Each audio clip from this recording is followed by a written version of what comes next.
अकबर बीरबल की कहानी सोने का खेत the golden farm story in Hindi. Akbar के महल में कई कीमती सजावट की वस्तुएं थीं, लेकिन एक गुलदस्ते से अकबर को खास लगाव था। इस गुलदस्ते को अकबर हमेशा अपनी पलंग के पास रखवाते थे। एक दिन अचानक महाराज अकबर का कमरा साफ करते हुए उनके सेवक से वह गुलदस्ता टूट गया। सेवक ने घबराकर उस गुलदस्ते को जोड़ने की बहुत कोशिश की, लेकिन नाकाम रहा। हार कर उसने टूटा गुलदस्ता कूड़ेदान में फेंक दिया और दुआ करने लगा कि राजा को इस बारे में कुछ पता न चले। कुछ देर बाद महाराज अकबर जब महल लौटे तो उन्होंने देखा कि उनका प्रिय गुलदस्ता अपनी जगह पर नहीं है। राजा ने सेवक से उस गुलदस्ते के बारे में पूछा तो सेवक डर के मारे कांपने लगा। सेवक को जल्दी में कोई अच्छा बहाना नहीं सूझा तो उसने कहा कि महाराज, उस गुलदस्ते को मैं अपने घर ले गया हूं ताकि अच्छे से साफ कर सकूं। यह सुनते ही अकबर बोले, मुझे तुरंत वो गुलदस्ता लाकर दो। अब सेवक के पास बचने का कोई रास्ता नहीं था। सेवक ने महाराज अकबर को सच बता दिया कि वो गुलदस्ता टूट चुका है। यह सुनकर राजा आग बबूला हो गए।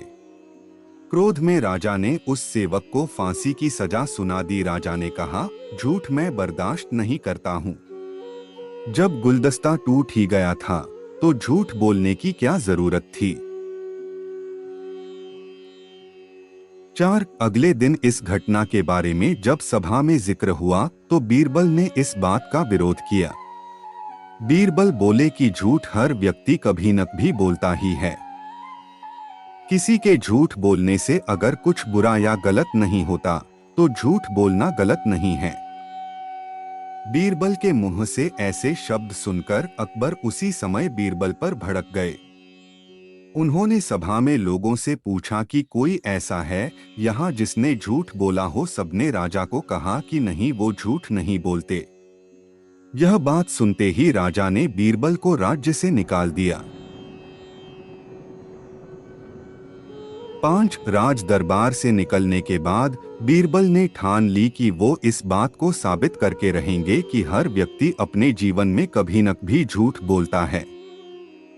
बीरबल के दिमाग में एक तरकीब आई, जिसके बाद बीरबल सीधे सुनार के पास गए। उन्होंने जौहरी से सोने की गेहूं जैसी दिखने वाली बाली बनवाई और उसे लेकर महाराज अकबर की सभा में पहुंच गए। अकबर ने जैसे ही बीरबल को सभा में देखा तो पूछा कि अब तुम यहाँ क्यों आए हो। बीरबल बोले, जहां पनाह, आज ऐसा चमत्कार होगा जो किसी ने कभी नहीं देखा होगा।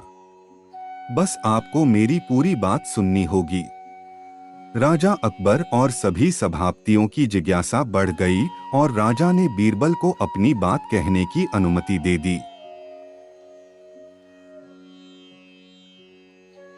बीरबल बोले, आज मुझे रास्ते में एक सिद्ध पुरुष के दर्शन हुए।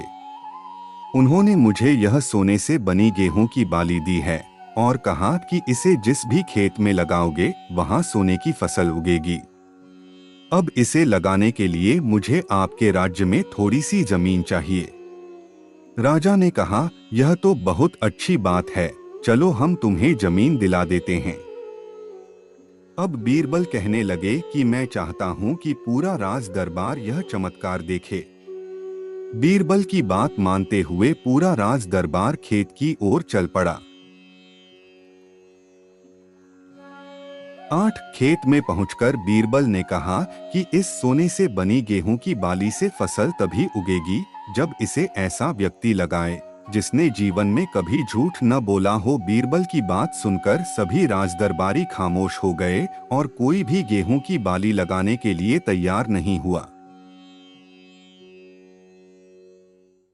राजा अकबर बोले कि क्या राजदरबार में कोई ऐसा व्यक्ति नहीं है जिसने अपने जीवन में कभी झूठ न बोला हो। सभी खामोश थे। बीरबल बोले, जहां पनाह, अब आप ही इस बाली को खेत में रोप दीजिए। बीरबल की बात सुनकर महाराज का सिर झुक गया। उन्होंने कहा, बचपन में मैंने भी कई झूठ बोले हैं, तो मैं इसे कैसे लगा सकता हूँ। इतना कहते ही बादशाह अकबर को यह बात समझ आ गई कि बीरबल सही कह रहे थे कि इस दुनिया में कभी न कभी सभी झूठ बोलते हैं। इस बात का एहसास होते ही अकबर उस सेवक की फांसी की सजा को रोक देते हैं। 10 कहानी से सीख, बिना सोचे समझे किसी को बड़ा दंड नहीं देना चाहिए। हर काम को सोच विचार कर ही किया जाना चाहिए। साथ ही एक छोटे से झूठ की वजह से किसी व्यक्ति का आकलन भी नहीं किया जाना चाहिए, क्योंकि कुछ परिस्थितियां ऐसी होती हैं कि लोग झूठ बोल देते हैं। मेरे सभी प्यारे दोस्तों, अगर आपको मेरा वीडियो अच्छा लगता है, प्लीज मेरी वीडियो को लाइक करो और चैनल को सब्सक्राइब करो। मैं आपका बहुत बहुत धन्यवाद करता हूं और सदा ही आपके लिए ऐसी वीडियो बनाता रहूंगा और अच्छे रास्ते पर चलने की वीडियो आपके लिए बनाता रहूंगा।